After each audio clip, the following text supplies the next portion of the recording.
The state-by-state polls since the indictment and conviction of Donald Trump have only begun to move in his direction rather than against it, which is against what a lot of pundits have been saying about the role the conviction was going to play in the election. Now, there's still months and months before November, so we have plenty of time to see if this trend continues. So far, Donald Trump is still leading pretty big in some of the key swing states, and he's leading in every battleground state overall. And in fact, he's actually doing very well in some blue states, and we're going to get to that a little later. But for now, we're going to focus on the swing states. We'll go state by state and sort of analyze the polls in these states and where we could potentially see shifts for Trump or for Biden. Because I think in some instances, there's certain states where I think you will see a break for Biden, and other states where I think the polling is probably more accurate. So we're going to get to all of that in just a second. But first, if you're new to the channel, please consider subscribing down below and liking this video if you enjoy. Now, currently, the general election polling has actually tightened up a little bit.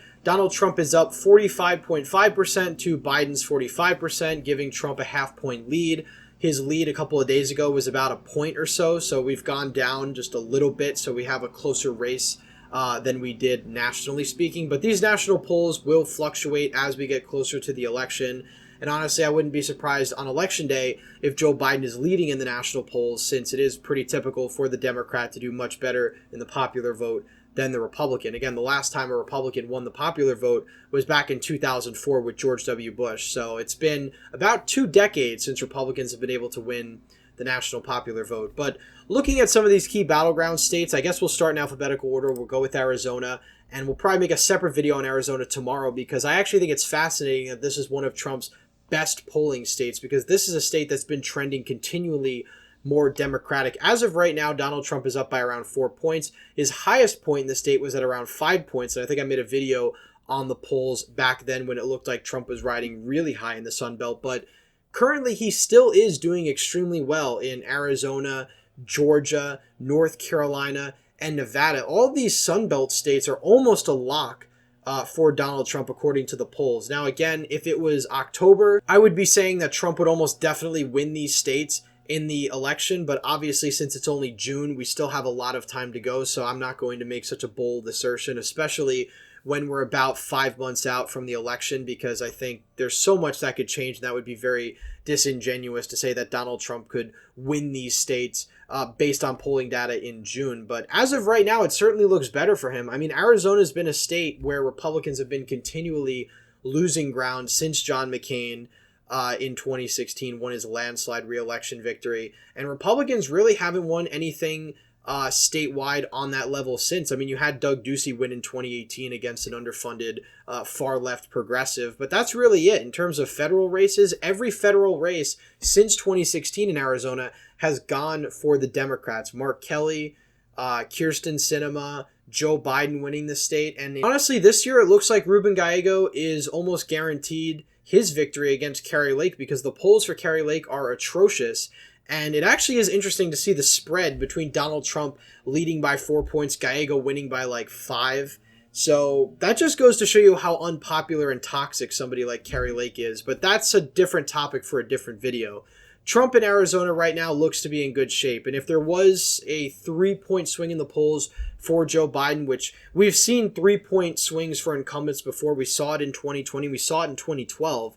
So if that's any indicator, and this is purely hypothetical, that would put Arizona at about R+1, which of course would mean Trump wins the state. So we're going to adopt that formula for the rest of this map, just to kind of get a gauge at where we're at right now, because you have to assume, as Biden's an incumbent, there's probably going to be a break for him. He's probably going to do better than the polls are saying, and, you know, this is something I've stuck with for a while, and I continue to say that I think Joe Biden's going to perform better than his polls, and we've seen Democrats overperform their polls consistently now ever since the Dobbs decision, so it really wouldn't make sense if Joe Biden was the odd man out, because he's an incumbent president. If anyone is going to overperform their polls, it's him, even despite the fact that he's unpopular. Trump was very unpopular in November of 2020 when he overperformed his polls by 3 points. So I think Biden is probably going to have a similar overperformance, if not potentially even more.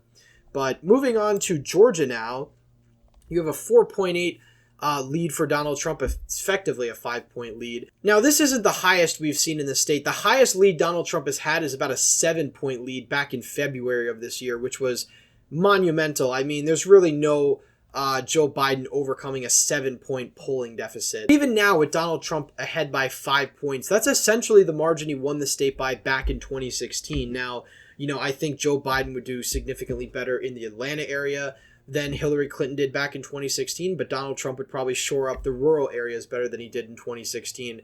At this point in time, again, if you do the 3-point polling swing in Biden's direction, Trump would win Georgia by about 2 percentage points, 1.8 to be exact. So we'll put that as tilt Donald Trump, which is still, again, that's all Trump needs. Trump wins Georgia. He's at 206. Democrats are at 199.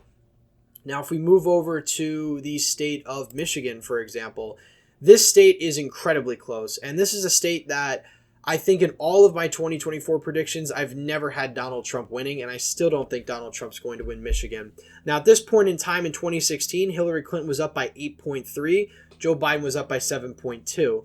Obviously, as we know, Hillary Clinton lost Michigan by 0.3, I think it was, and Joe Biden won the state by 2.8. So Donald Trump has a very, very thin lead in the polls, and honestly, it's statistically tied.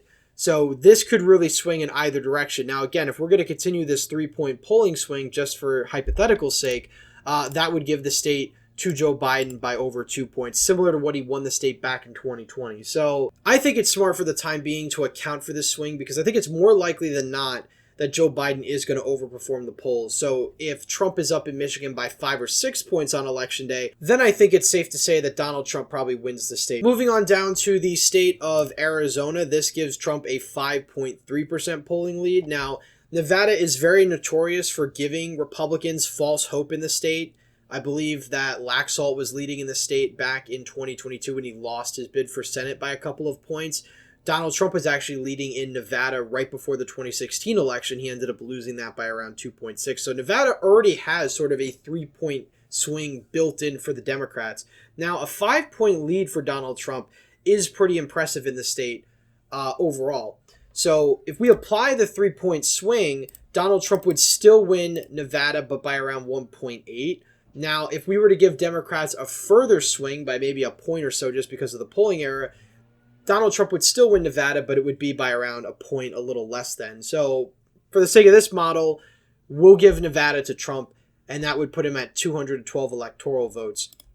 If we move on down to North Carolina, you probably see the pattern by now. This would probably go to Donald Trump by 2 points, which honestly seems very realistic because this state is a lean red state. Trump only won this state by a little over a point back in the 2020 election, and of course in 2016, he won it by almost 4. So, him winning it by around 2 points, given the state's shifting demographics and Democrats doing better in urban areas, actually makes a lot of sense that North Carolina would vote a little bit more to the left of where you think it would vote, because that's kind of where the trends and the demography of the state would indicate. So I think that seems about right based on the model that we're doing. Pennsylvania, 0.3% lead for Donald Trump. That's not over the 3%. So obviously if we swing the polls 3 points in Biden's direction, and again, I know some people are going to be critical in the comments and say, well, this isn't accurate or whatever. I'm just doing it for the sake of this video to illustrate where Donald Trump would be if that were to happen, because Donald Trump has significant polling leads right now. And I think obviously Republicans should account for the fact that the polls could be overstating Donald Trump's support. So if you were to obviously take these polls, and again, this is pretty good news for Trump because there was a time back in April where Biden was actually leading in the state, and then come May, Donald Trump started leading in Pennsylvania, and his lead has only grown at around 2.1. So we're going to mess around with this model, of course, after I go through all the states, because obviously you can shift things around a little bit, so this isn't going to be a prediction or anything per se. But, given where we've been putting states so far, this would put Pennsylvania in the tilt Biden column. If we go over to Wisconsin, Trump is barely ahead in Wisconsin. This is closer than Michigan. This would be a lean Biden victory based on that model. Now, we still have Minnesota, Virginia, New Hampshire, and Texas. And I want to talk about Minnesota, Virginia, New Hampshire because these are blue states.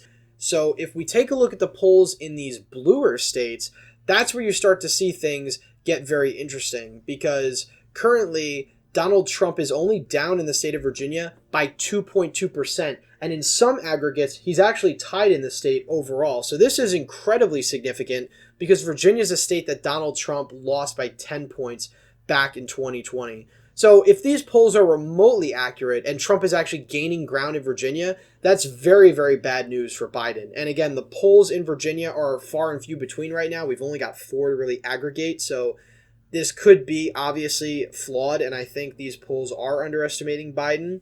But again, if you were to apply the same model, let's say, and swing Virginia 3 points to the left based on the polls, that would still only be a +5 victory for Joe Biden. That's really bad.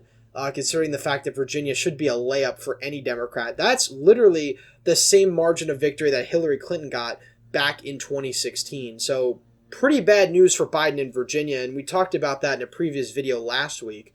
But alarm bells should be ringing in the DNC headquarters, given how bad these poll numbers are, and given the fact that Biden actually has plans to visit Virginia at some point during the cycle, which is a state that in 2020 he pretty much ignored because there was no reason to go there. Looking at Minnesota, 2.3%, essentially the same polling margin that we have in Virginia, which would basically give Biden the state of Minnesota by 5 points, which is a pretty big underperformance. New Hampshire, this is a Biden +5 state. That puts Biden at about +8. That's actually an overperformance for where he was in 2020, but I really don't see a lot of hope for Republicans in the Granite State.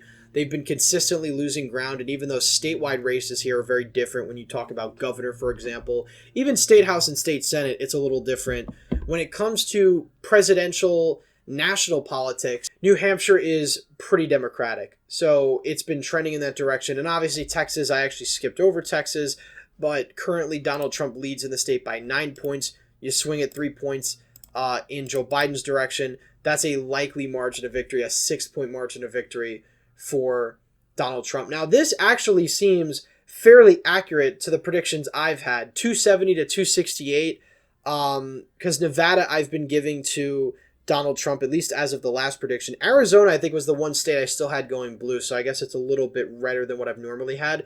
But this model, again, if you swing all the statewide polls in Biden's direction by 3 points, this is what you get. Joe Biden still wins the 2024 election.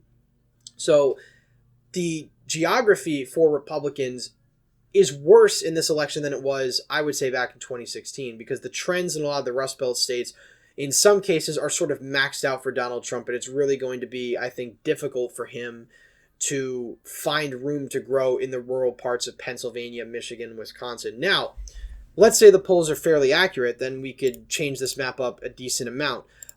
Minnesota would still be lean. Virginia would still be lean, but they'd only be 2-point margin to victory for Joe Biden. You'd have tilt margins in Michigan, Wisconsin, and Pennsylvania. You'd actually have a lean margin for Donald Trump. North Carolina, you'd have borderline a likely margin. I think it would still be lean. Georgia would be a lean margin for Donald Trump. Arizona, a lean margin for Donald Trump. Nevada, a lean margin for Donald Trump. And still a likely margin in Texas. So if the polls are accurate as of today, and I got to change New Hampshire, but if they're accurate as of today, this is the map you'd be looking at. 312 to 226. It's the 2016 map plus Nevada. And it's really interesting because you have Virginia, Minnesota going blue on these maps, but Virginia is actually redder in this case than it was back in 2016. Again, this is if the polls currently are accurate.